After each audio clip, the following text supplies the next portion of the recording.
अस्सलाम वालेकुम, मैं हूं इमरान आजम और आप देख रहे हैं मेरा यूट्यूब चैनल इमरान आजम व्यूज़। नाज़रीन, 2 से 3 आम खबरें हैं जिन पर आपके सामने बात करेंगे। पहली खबर तो ये है कि आज हुकूमत और पीटीआई के दरमियान जो मुज़ाकरात थे वो बाज़ाब्ता तौर पर ख़त्म हो गए। इससे पहले पीटीआई ने तो मुज़ाकरात ख़त्म कर दिए थे, लेकिन हुकूमत बार बार उनको दावत दे रही थी। वज़ीर आज़म पाकिस्तान ने भी उनको दावत दी कि वो एक दफ़ा फिर मुज़ाकरात की तरफ आएँ ताकि जो है मामलात आगे बढ़ सकें, लेकिन पीटीआई ने उस पर कोई जवाब नहीं दिया। और फिर आज जो इरफान सिद्दीकी साहब का बयान आया है, उन्होंने कहा है कि आज शाम तक का वक्त था पीटीआई के पास, 31 तारीख तक का। हमने उन्हें कहा था कि वापस आ जाएं, वो नहीं आए और उन्होंने अपनी कमेटी भी तहलील कर दी है। तो अब ये मुज़ाकरात बाज़ाब्ता तौर पर ख़त्म हो चुके हैं। उन्होंने जो है एक सऊदी अखबार है उर्दू न्यूज़, उसको इंटरव्यू दिया, बड़ा डिटेल इंटरव्यू है और उसमें उन्होंने बहुत ही अहम बातें की हैं। और उन बातों को अगर यकतरफा तौर पर जांचा जाए तो ऐसा लग रहा है कि शायद पीटीआई ने एक बार फिर जल्दबाजी की है। क्या वाकई पीटीआई ने जल्दबाजी की या इन मुज़ाकरात का कोई फ़ायदा नहीं था, पीटीआई ये जान चुकी थी इसलिए वो मुज़ाकरात से भाग गई? इस पर तफसीली बात करूंगा, लेकिन उसके साथ साथ एक और अहम मामला, हाई कोर्ट जो है इस्लामाबाद हाई कोर्ट, उसके जो जजेस हैं उन्होंने एक मरतबा फिर सुप्रीम कोर्ट ऑफ पाकिस्तान को झंझोड़ने की कोशिश की है और उन्हें कहा है कि खुदारा आप भी थोड़ा सा कोई दमखम दिखाएं। और उन्होंने एक दफ़ा फिर जो है सुप्रीम कोर्ट के चीफ जस्टिस को एक ख़त लिख दिया है। उस ख़त के मंदरजात क्या हैं, वो ख़त क्यों लिखा गया, वो भी आपके सामने रखूँगा। और फिर ये अहवाल भी बताऊँगा कि पीटीआई 8 तारीख को क्या करने जा रही है और पीटीआई को इससे क्या उम्मीद है और आने वाले दिनों में पीटीआई की सियासत अब किस डगर पर चलेगी। लेकिन सबसे पहले इरफान सिद्दीकी का जो इंटरव्यू है वो आपके सामने रख देता हूं, क्योंकि अब बहुत ही अहम बातें उन्होंने की हैं और वो गौर तलब भी हैं।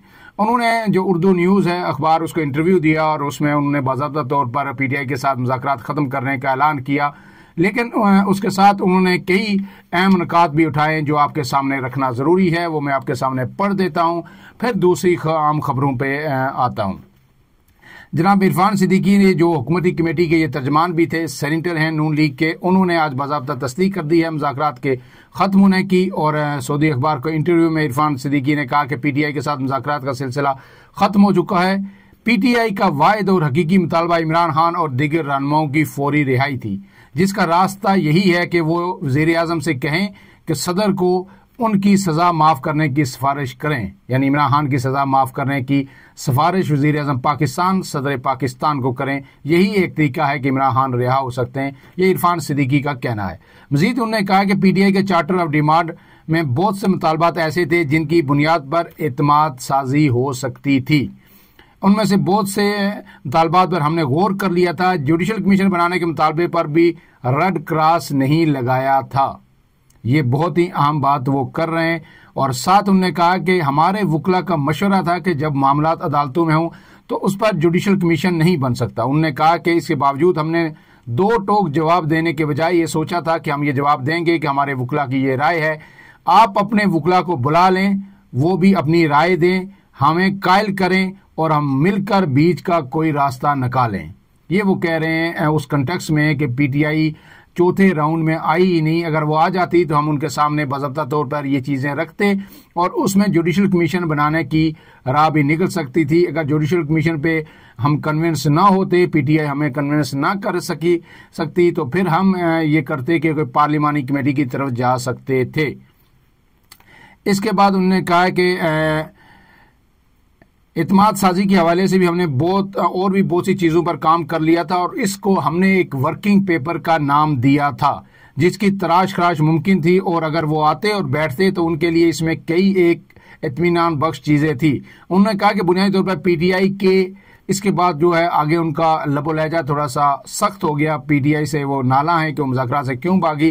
तो उन्होंने कहा कि पीटीआई के डीएनए और खमीर में मुज़ाकरात बातचीत शामिल ही नहीं, वो सड़कों, चौराहों, डंडों, गलेलों, 9 मई और 26 नवंबर जैसे पुरतशद्दुद वाक़यात के लिए बनी है।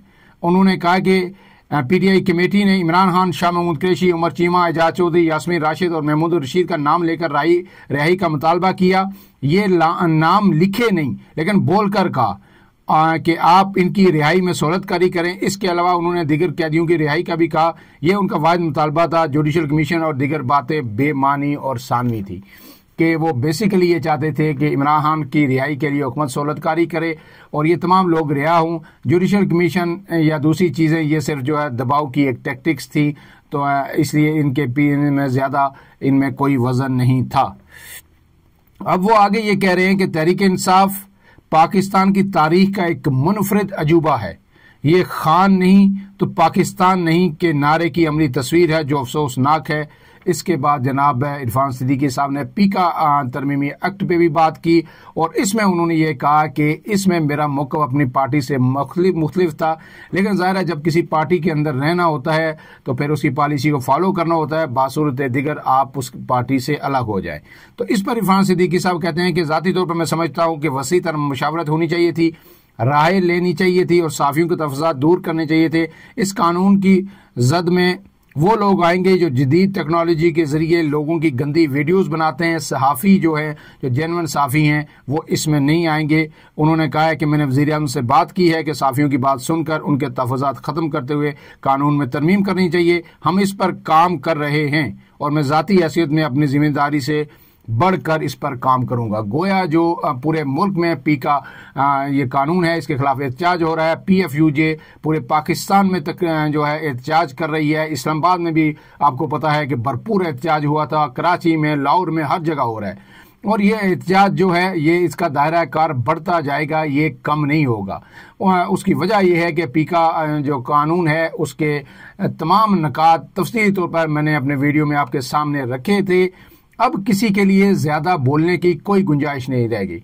अगर आप ज़राए से भी कोई खबर देंगे तो अगर हुकूमत कहेगी ये खबर गलत है, ये खबर फेक है, तो आप उसको दुरुस्त साबित कैसे करेंगे? एक साफ़ी जो अपना सोर्स है वो कभी भी डिस्क्लोज़ नहीं करता, लेकिन उस बुनियाद पर भी अगर आप अपना सोर्स डिस्क्लोज़ नहीं करेंगे और फिर उसका या वो सोर्स आप डिस्क्लोज इसलिए नहीं कर सकते, बाज़ दफ़ा हुकूमत के अंदर से ही लोग खबरें देते हैं। वुज़रा कैबिनेट की खबरें जो बाहर आती हैं ये कौन देता है? ये फरिश्ते तो नहीं देते, वहाँ से वुज़रा उठते हैं, वो साफ़ी जब उनको फ़ोन करते हैं, उनसे उनके तल्लुकात होते हैं, वो सब चीज़ें बता देते हैं। अब अगर ऐसी कोई खबर कोई हमारा रिपोर्टर देता है तो हुकूमत कहेगी जी ये फेक खबर है, ऐसा तो हुआ ही नहीं। तो वो क्या कहेगा? मुझे आपके जो फलां वज़ीर ने मुझे बताई थी वो नहीं बताएगा वो, अगर क्योंकि अगर बताएगा तो उसका सोर्स हमेशा के लिए ज़ाया हो जाएगा, उसका सोर्स उस पर कभी ट्रस्ट नहीं करेगा। और ना सिर्फ वो सोर्स बल्कि जिस चीज़ को पता चलेगा तो वो सोर्स फिर उसका उस पर कभी ट्रस्ट नहीं करेगा, उसके तमाम सोर्सेज ख़राब हो जाएंगे। और सहाफ़ी की रोज़ी रोटी ही उसका सोर्स होता है, उसके पास जो उसकी जान है, उसकी सहाफ़त की वो सोर्स ही, अगर वो अपने सोर्स भी ख़राब कर देगा तो फिर वो सहाफ़त कैसे करेगा? और फिर तो वो प्रेस रिलीज सहाफ़ी बन जाएगा। और अगर वो सोर्स ये डिस्क्लोज कर देगा तो उसका काम ख़त्म हो जाएगा। डिस्क्लोज नहीं करेगा तो फिर 3 साल कैद और 10 लाख रुपए जुर्माना, ये सज़ाएं सारी वो भुगतेगा। तो इसलिए अब इरफान सिद्दीकी साहब क्योंकि खुद भी एक साफ़ी रहे हैं, साफ़ियों से यकीन तौर पर उन्हें कुछ ना कुछ हमदर्दी भी होगी और वो समझते हैं कि ये कानून दुरुस्त नहीं है, इसका गलत इस्तेमाल होगा और इसकी नीयत ही दुरुस्त नहीं है। जिस मकसद के लिए ये बनाया गया है वो मकसद कुछ और है। वह ज़बान बंदी है, वो इस ज़बानों पर ताला लगाना है, लोगों को डराना है, लोगों को चुप कराना है। तो ये इरफान सिद्दीकी साहब भी समझते हैं। अब इसके बाद जो है PTI की बात करेंगे। PTI 8 फरवरी को भरपूर शो करने जा रही है। 8 फरवरी को आपको पता है कि इलेक्शन भी हुए थे गुज़श्ता साल, तो अब जो है PTI उसके खिलाफ अपना जो मैंडेट चोरी है उसके खिलाफ भरपूर एहतजाज कर रही है। स्वाबी में एक बड़ा जलसा होगा और फिर पूरे मुल्क में इमरान खान ने कहा है कि हर MP MNA अपने अपने हल्के में एहतजाज करे। और इमरान खान ने यह भी हिदायत की है कि जो उसके बयानिए के साथ खड़ा नहीं होगा, इमरान खान एक मतलब फिर जो है एक जाराना मूड में नजर आ रहे हैं और वो कह रहे हैं कि जो लोग मेरे ट्वीट को ऑन नहीं करेंगे उनकी फिर पार्टी में कहीं गुंजाइश नहीं रहेगी। गोया PTI अब 8 फरवरी के बाद एक मरतबा फिर अपने असल रंग में आएगी। PTI जो एहतजाज की सियासत शुरू करेगी, वो ग्रैंड अलायंस की जानिब जा रही है, मौलाना फजल रहमान को कायल कर रहे हैं और 2025 को वो अलग नए इंतखाबात का साल बनाना चाहते हैं, वो इस हद तक जाना चाहते हैं। मौलाना ने उनको ये कहा है कि हम आपके साथ इशू टू इशू चलेंगे, जो आप बात अब दुरुस्त होगी जिस इशू पे हम आपका साथ देंगे, लेकिन ये गैर मशरूत आपके साथ हम अलायंस नहीं कर सकते। मौलाना भी आपको पता है कि बड़े मंजे हुए सियासतदान हैं, पाँव वो फूंक कर रखते हैं, गिली मिट्टी पर वो कभी पाँव नहीं रखते। इसलिए जो मौलाना ने उनको कहा है, हालांकि उन्होंने मौलाना को लॉलीपॉप भी दिया कि हम अगर मिलके जिदोजहद करें तो 2025 में इलेक्शन हो सकते हैं और हम मिलके इलेक्शन लड़ेंगे और इलेक्शन जीतने के बाद आप हमारे अहम तरीन उम्मीदवार होंगे। तो वो उम्मीदवार जाहिर है आगे जब बातें अगर चलेंगी मौलाना तो फिर वो ऑफर भी करेंगे, लेकिन सरदस्त मौलाना ने जो है गैर मशरूत उनके साथ चलने से इनकार कर दिया है। अब जो आखिरी तीसरी जो खबर है वो ये है जनाब के इस्लामाबाद के जो 7 जजेस हैं उन्होंने चीफ जस्टिस ऑफ पाकिस्तान को ख़त लिख दिया है, जैसे यहिया अफरीदी को, और उसके साथ वो ख़त की जो कापियां हैं उन्होंने chief justice Islamabad high court को भी भेजी, पेशावर हाई कोर्ट के चीफ जस्टिस को भी भेजी, सिंध हाई कोर्ट के चीफ जस्टिस को भी भेजी और फिर जो है सदर पाकिस्तान आसफ अली जरदारी को भी भेजी। इनमें जो दस्तखत हैं वो 5 जजों के हैं, लेकिन नाम 7 जजेस के लिखे हुए हैं। और वो खत में उनने क्या लिखा है, किस मुद्दे पे खत लिखा है, पहले भी आपको पता है कि 6 जजेस ने खत लिखा था चीफ जस्टिस सुप्रीम कोर्ट जो साबिक थे, जस्टिस काजी फाइज ईसा, और उन्हें कहा था कि इंटेलिजेंस एजेंसीज और रियासत उन पर दबाव डाल रही है और उनके अदलिया में भरपूर मदाखलत कर रही है। उनके घरों में CCTV कैमरे लगा दिए गए हैं, उनकी प्राइवेसी मुतासर हो रही है और उन्हें दबाव डाला जा रहा है मुख्तलिफ फैसले लेने के लिए और उनकी आज़ादी सल्ब कर ली गई है। लेकिन वो फिर जस्टिस फाइज ईसा ने वो दरख्वास्त, वो ख़त जो है ना अपने टेबल के दराज में डाल दिया था और जाने तक भी वो नहीं निकाला। अब उन्होंने एक और खत लिखा है, लेकिन ये एक और मुद्दे पे लिखा है और उस पे उन्होंने, वो मुद्दा क्या है, chief justice Islamabad high court के लिए दूसरी हाई कोर्ट से जज लाने का इम्कान। इस्लामाबाद हाई कोर्ट के जजेस ने चीफ जस्टिस पाकिस्तान को खत लिख दिया। अब ये शुनीद है और इस बात का इम्कान है कि जो सीनियर तरीन जज हैं सुप्रीम कोर्ट के या हाई कोर्ट के, उन्हें चीफ जस्टिस नहीं बनाया जाएगा और उन जो जस्टिस मोहसिन अख्तर कियानी सीनियर तरीन जज हैं, इस वक्त justice Aamir Farooq chief justice हैं, वो अगर सुप्रीम कोर्ट में जाते हैं तो फिर जो है जस्टिस मोहसिन अख्तर कियानी को इस्लामाबाद हाई कोर्ट का चीफ जस्टिस होना चाहिए। लेकिन अब जो 26वीं आईनी तरमीम के बाद किसी और हाई कोर्ट से जज को ला के यहाँ पे लगाने की मनसूबाबंदी की गई है। गोया हाई कोर्ट को भी मुकम्मल तौर पर ताबे करने की हुकूमत की कोशिश है। इसी पे आज रद्द अमल दिया है और बड़ा सख्त रद्द अमल दिया है इन जजेस ने, और ये कहा है कि दूसरी हाई कोर्ट से जज लाया जाए, ना ही चीफ जस्टिस बनाया जाए। कि यहाँ पे अपनी इस्लामाबाद अगर जज लगाना भी है, इस्लामाबाद में आपको हाई कोर्ट में आपको पता है कि 4 जजेस लगने हैं, 2 लग चुके हैं, 2 और लगने हैं, 9 से तादाद 13 करनी है। तो इस्लामाबाद जो हाई कोर्ट बार है वहीं से लोगों का चुनाव किया जाए वकला का और उन्हें जज बनाया जाए। और फिर यह भी सवाल पूछा है इस खत में चीफ जस्टिस पाकिस्तान से, बताया जाए इस्लामाबाद हाई कोर्ट की जानिब से जारी सीनियरिटी कैसे तब्दील हो गई। जस्टिस मोहसिन अख्तर कियानी और दीगर जजेस की जानिब से लिखे गए खत में कहा गया है कि इस्लामाबाद हाई कोर्ट के 3 सीनियर जजेस में से ही किसी को चीफ जस्टिस बनाया जाए, दूसरी हाई कोर्ट से किसी जज को लगाकर चीफ जस्टिस न बनाया जाए। जजेस की खत की कापी सदर Pakistan Asif Ali Zardari, chief justice Sindh high court, Lahore high court और इस्लामाबाद हाई कोर्ट को भी भिजवा दी गई है। अदालती ज़राए के मुताबिक खत में कहा गया है कि दूसरी हाई कोर्ट से जज लाने के लिए बामकसद मुशावरत और उसके लिए वजूहात देना भी जरूरी है। इस्लामाबाद हाई कोर्ट की निस्बत लाहौर हाई कोर्ट में इस वक्त ज़ेर इल्तवा केसेस की तादाद 2 लाख है।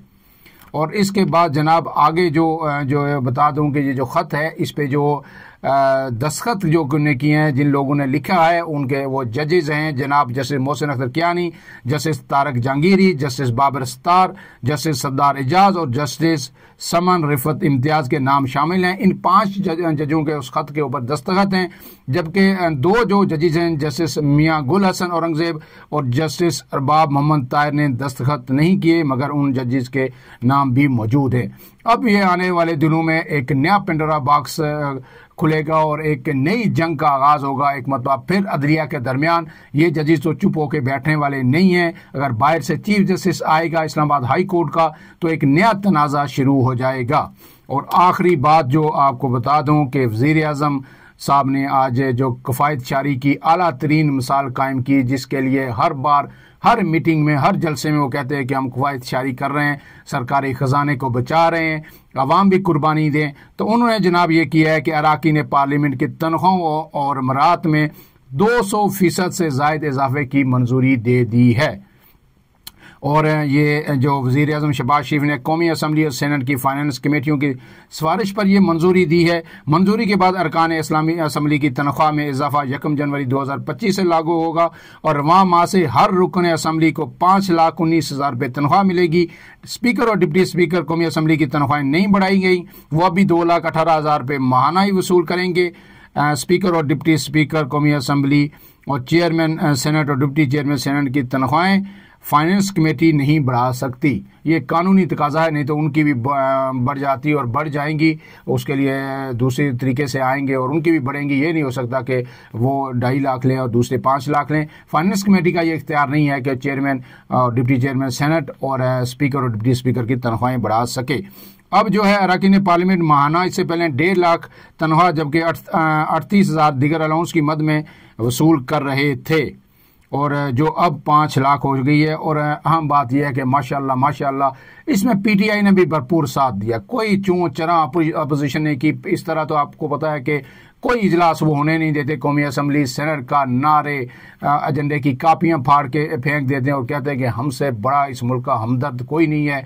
लेकिन जब अपनी तनख्वाहों की बात आई तो फिर उन्हें अवाम भी याद नहीं रहे, ये बिलबिलाते गरीब अवाम, महंगाई के शिकार अवाम भी याद नहीं रहे। उन्होंने कहा सड़ा हिस्सा तो इधर रखो, बाकी गला बात दी।